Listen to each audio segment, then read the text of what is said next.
Alrighty, good morning. So yeah, as you are all well know, we just passed actual Christmas. Now we got the New Year's coming up in no time. So today we're going to be talking a little bit about the Christmas event more. I think we're almost there. Yeah, we're at 48 million gems spent across all servers, so we can actually get all of this. And I do hope that there's something like there's a Christmas tree needs its top decoration, right? We don't have a star to put on top of the Christmas tree, so hopefully there's another one up above because this goes until the 6th of next month, January 6th. So it's we pretty much beaten this goal in 3 days. Well, it's already almost done. So I think we could probably get 100 million gems spent across every server. Uh, I definitely spent my part. If we go to the Christmas gift, I did buy the 10,000 gems. So we used that actually on Monster Hunter to get him to level 7. We're going to be investing in him. I need a little bit more of the Flame Gourd to actually get that to level. Sorry, is that 1? That's 11. So I'm going to need 4 more of those. And we're investing into his skills. We're training him up.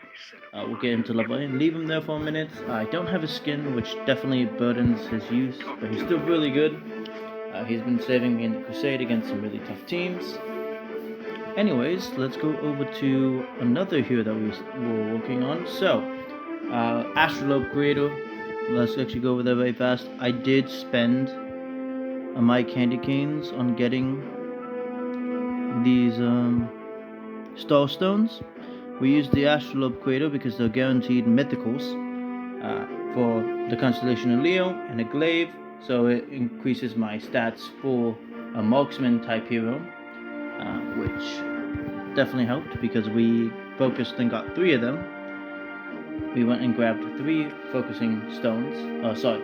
We got enough for 3, so that was about 120 Star Stones we got our hands on, so we could actually focus in to the Astrolabe of Leo. And we were able to upgrade Doomsday Artillery from, he previously had Gemini, which just made his basic attacks have a chance to deal holy damage based on his physical attack, but that's not what I wanted to go for with him. So Leo is actually the opposite of Capricornius. Instead of being chance to ignore magic immunity, it's actually physical immunity. So great against heroes like Spell Swordsman. Dealing damage has a chance to ignore 10% of the physical damage immunity effect and a 50% chance to stun targets. I do think Capricornius is way better because we'll go show you in a moment. Emerald Mage with it is just absolutely mind-boggling strong. But there's Atu. Oh my god. So sorry about that, tongue twisted in my head. The attributes on it increase attack damage across the board, so that's a nice little feature. As you can see, we only have 80 attack bonus on this. We're going to be upgrading, hopefully. We might get enough to get 1 more mythic Leo, and we're going to be focusing entirely on attack damage, so we can increase that even more. We'll be putting more work into this. This should help. This one's really good. A lot of armor penetration, physical crit, armor class. We have this one for HP to keep him alive a bit longer. On behalf of Gunpowder. And it's actually really good because level 20 of him actually makes it so his ultimate actually can stun targets. But with this, it has a chance that all of his attacks, each one of these polymerized bombs, combined grenades, and his heavy artillery mode have a chance to stun targets. Now, the crazy thing to me is, and that's only dealing any damage. Even his basic attack can technically stun and break immunity for seconds. But Emerald Mage, hero that I absolutely adore, just mind-boggling to me how strong she is. She has this, as I said, the opposite. Let's make sure we have that unlocked. Locked. Capricornius, which actually, instead of stunning targets, it actually knocks back the target. Now, if it was the opposite for the other one, it would probably still be just as good. But I definitely think this is way better on magic heroes because plenty of them don't have crazy knockback. but if they do, they can actually help their teammates get everyone all together. You have someone like Hammer of Judgment, you have someone like Queen of Sea Dragon, all of them getting hit all at the same time is amazing. If, for example, Mage's Emerald Strike does a lot of damage if everyone's grouped up together. But yeah, so definitely makes her amazing, because she also ignores magic resistance with this. Unfortunately, it doesn't increase magic power. There is a bug though with Doomsday Artillery, which is so weird to me. When I was looking at his ruin, it says ignore magic resistance, which is supposed to be armor penetration, but I'll bring that up later to Yukul. We're actually going to go over to World Gods. I've only been doing one a day because I'm stuck here on Legend, and I tried getting myself out of it, but it just takes like 30 matches a day. 30 minutes for a match every day or more, and it's just so annoying to get past like 30 plus matches a day. I need to quit on them, leave, find a new match, leave until I get out of Legend. But you know, the month's almost over. I got stuck in here on like the 19th of this month, so I've been stuck here since. I've been able to win a few of my matches. Some of them have been proper fights, some of them have just been straight up just absolute nightmarish things. Oh, sorry about that. It's the issue with my console. Give me a second.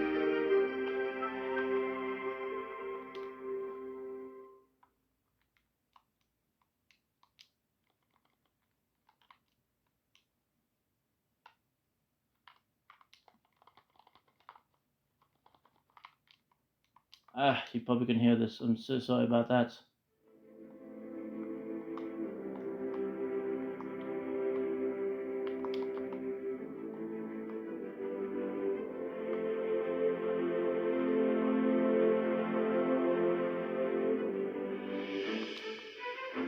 Yikes.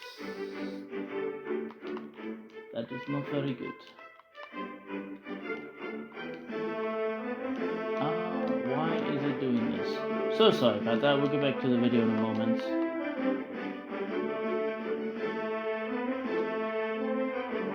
Okay, there we go. Yeah, I have my console off on the side. I was listening to music before I made this video. For some dumb reason, it decided that it wanted to turn itself off. It was giving me the notification it was going to shut itself off, which is not very fun. I haven't been off it that long, so I got to fix the settings. I don't know why I was going to power mode. Anyways, apologies about that. We'll go back to this match. Matches have been tough, but there's plenty of people that have like level 4 heroes that are awakened and level 3, so I just try to match. Like, it's nice when I match with those. Sometimes I actually have to use my best teams, and I won't even make a dent in some people because most of them have Glory Awakened heroes up here, so that's not fun. But these were some fun matches right here. This was actually a really great fight. Props to the man for not using some crazy heroes. I unfortunately had to in the last match. But yeah, a lot of people have the artifacts leveled up. This guy had all his artifacts like level 70 on his heroes, but only some of them are level 3. So that kind of sucks. But anyways, this was a very strong magic team that he utilized with Dragon Lord as the tank, Queen of Sea Dragon annoying, really annoying. So I utilized Temple Protector because she has magic immunity when she's awakened. Just for a moment. It's not 100%, it's like 90%. It's kind of crazy still. We also used Rose Fencer, Time Soldier, Night Ranger, and Pharaoh the Plague, so we could stun lock this entire team. Because his Queen of Sea Dragon had a level 70 artifact, was like level 7, I think. We'll go see in a moment, but she was definitely a problem if we didn't get her off the field right off the bat. Night Ranger is amazing because he's immune to magic damage. If he had an artifact, I would guarantee you I would use him at a high level so I could use him against magic teams. And I'm pretty sure a lot of other people would, because he can definitely be a problem for magic teams, because once he gets in there, it's really hard to get rid of him. Only physical attackers can hurt him when he's in his Night Ranger mode. It's kind of weird to me how this works behind him. So anyone that walks inside this field that you can see on the right, he will actually, his basic attacks will actually knock back the targets whenever they're in it, and he deals extra damage to enemies that are in there. So, for example, like if Starship Commando, who was on this team, sent everyone over there, he would have knocked them all back even further and deal extra damage to them. Of course, we have also a wonderful Rogue Spencer, which is a hero that I also invested some time into. We need to keep working on his skin to make sure he doesn't die as much, but I don't use him as much as I used to, unless it's War Gods. But he keeps really great damage. As you can see, level 7, yeah, level 73 artifact. We all pumped out some crazy damage. Starship Commander wasn't very useful. Wind Priest died pretty fast. Chaos Doctor surprisingly did a crazy amount of damage, but he also survived me at the end. And Queen of Sea Dragon should have wiped my team off the face of the earth, but because I used great team composition for shutting down magic, we were able to pull that off.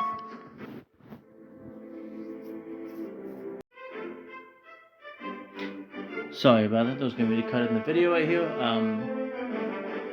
Yeah, as I was talking about, great team to counter against magic teams right here, because you don't have to use Feral the Plague. I like using him, even though he's not awakened and he doesn't have his artifact leveled up as much.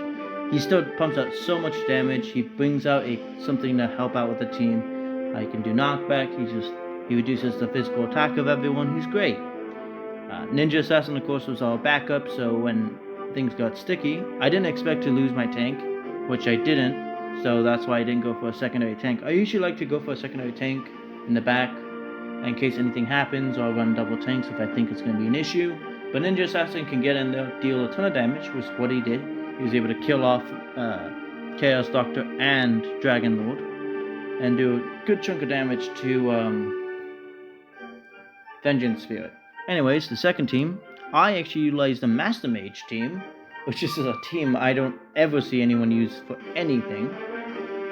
I don't have the skin for Master Mage, unfortunately. I do have the skin for Emerald Mage, Nature Storm, Ironhoof, and Ancient Lamp Genie. He used a very strong physical team. If he had the skin for Halberd and Cloudwalker, it might have, and Ninja, Hazel Ninja, this would definitely be a very tough fight. But let's get into it.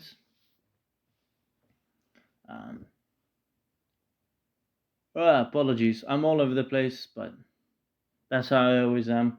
I don't really write scripts for anything, so. Master Mage team, I did think that Commando might have been an issue for this because she could have stunned my entire team, but of course we used Nature Storm for this exact reason, so when we could just give them all Ice Shackles and prevent their movement. We also had Stargazer in there to stop Halberd Master becoming an issue, because when he tried killing my Stargazer, she switched places with the Shadow Leaf and were able to do a lot of damage. As you can see right here, Ancient Lamp Genie turned everyone invisible again. Emerald Mage right here, she popped her ultimate, and you can see all the little Emerald Soldiers, Emerald Gunners on the field. And this is why Capricornius is so broken, because look at this. Each one of these little soldiers and gunners that she creates have the chance to proc her effect. So, they are just going to knock back everyone. When there's so many on the field, they can do so much damage. See? They got pushed back again. And then they're dead, and I still had a pretty healthy team at this point. I do wish that they buffed Ancient Lamp Genie's skin to do a percentage of healing, so it's a little bit better, because the healing is so trivial, but it definitely helps with the energy. As you can see, everyone popped off the ultimates, did some crazy good damage. If I actually had the skin for Master Mage, she would definitely be a problem. Whenever I utilize teams like this, she could do some amazing work. But I say a problem because when she dies, she transfers a portion of her magic power to the entire team. And this was a whole magic team, so it was amazing. Except for Ironhoof. He was the tank to come in to change the battlefield. Which is what he did. Was able to knock everyone back. Was able to stop one ultimate. He's so amazing.